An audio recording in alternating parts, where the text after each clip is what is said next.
का तुझे भोग लगाऊंगी।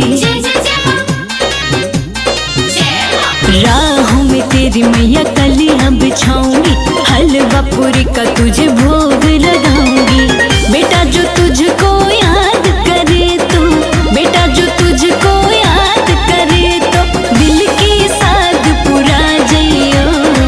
कभी जो फुर्सत, कभी जो फुर्सत, कभी जो फुर्सत मिले भवानी मेरे घर भी आ जइयो।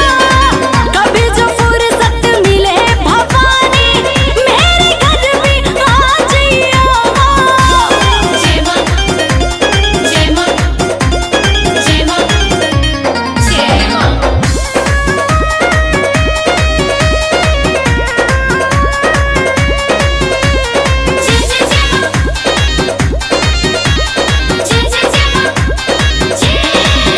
पलकों पे तुझे बिठाऊंगी, आंचल से चवर डुलाऊंगी।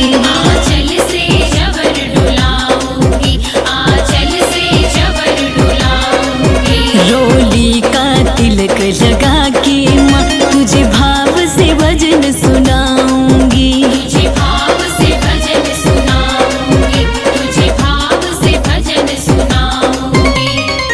दर्शन देके है जग जननी, दर्शन देके है जग जननी, उलझन मेरी सुलझा जइयो। कभी जो फुर्सत, कभी जो फुर्सत, कभी जो फुर्सत मिले भवानी मेरे घर भी आ जइयो। कभी जो फुर्सत मिले भवानी मेरे घर भी आ जइयो। जय जय जय मां, जय जय जय मां।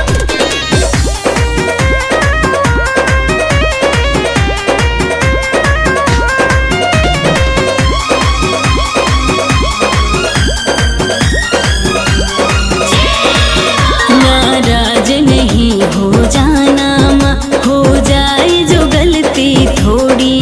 हो जाए जो गलती थोड़ी, हो जाए जो गलती थोड़ी।